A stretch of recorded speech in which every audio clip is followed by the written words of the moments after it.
తిట్టాడు. మన దేశాన్ని తక్కువ అంచనా చేసాడు. ఆడు కనపడాలి కాల్చేస్తా అంతే అండి. వినండి, హీరోయిన్లు బట్టల గురించి ఒక టాపిక్ అయితే అవును అనవసరంగా సనాతన ధర్మాన్ని మధ్యలోకి తీసుకొచ్చి మాట్లాడాడు. అది ఎంతవరకు కరెక్ట్ అండి? చూడండి ఏంది అన్యాయం చూడండి. ఈ దేశం ఏమైపోతుంది? నా దేశం, మన భారతదేశం, ఇది మన దేశం. ఇది ఇప్పటికైనా కళ్ళు తెరవండి, అందరూ తెరవండి అంతే. కళ్ళు తెరిచి మాట్లాడండి.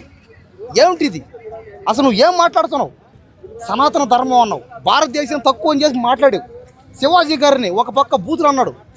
ఆ తాతనే ఎవరైనా గరికపడ తాత, ఆ ప్రవచనాలు చెప్పే తాతను కూడా అబ్బా బూతులు భయంకరంగా. ఇంకా అదేమనంటే మాటకు వస్తే ఏమంటాడు? లేడీసు బట్టలు ఇప్పుకుంటారు, వాళ్ళ ఇష్టం అంటాడు. మంచిది కాదంటలే, నువ్వు చెప్పేవాడు అలా చెప్పాలి. కానీ మిగతా వాళ్ళని దేనికి అంటావు? మిగతా వాళ్ళని తిట్టి హక్కు నీకు ఎవరు ఇచ్చారు? ఇంకా అదేమనంటే పక్క దేశంలో దాముకుంటా అంటావు, ఈ భారతదేశానికి రానంటావు. ఏం పిక్కుండి అంటారు. కాబట్టి దయచేసి ఇప్పటికైనా జనాలందరూ మారండి. నా అన్వేషణ గాడికి ఫాలో చేయకండి. బట్టతలోడు, దేశ దిమ్మరగాడు, గాలి గసాయిగాడు, పెళ్లి గోళ్ళే, పెళ్ళి పెటాకులు ఏమీ లేవు. చూడండి, ఇదే ఇచ్చేదే. పెళ్లి చేసుకొని పిల్లలు కాను, అప్పుడు అర్థమవుతుంది నీకు ఆ బాధ. ఇంకోటి ఏంటంటే శివాజీ గారు ఏమన్నారంటే, అమ్మ బట్టలు వేసుకోకండి అమ్మ, అలా సినిమాల్లో మాత్రమే బట్టలు ఇప్పండి, బయట బట్టలు కప్పండి అన్నాడు ఆయన.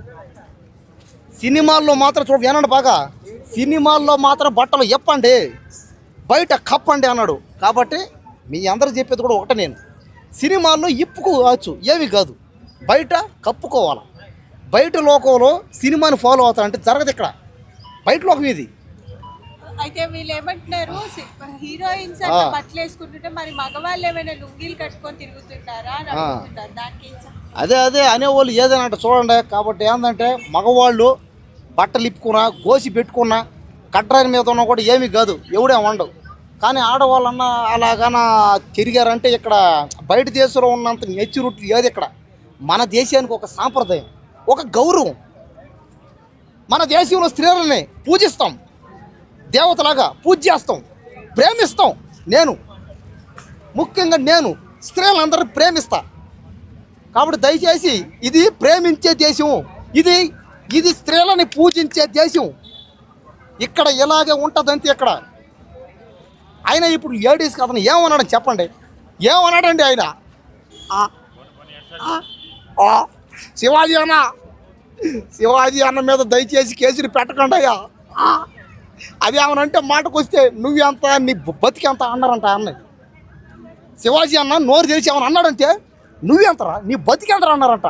ఎంత దారుణం అండి, ఎంత అన్యాయం అండి. ఏమైపోతుంది ఈ దేశం?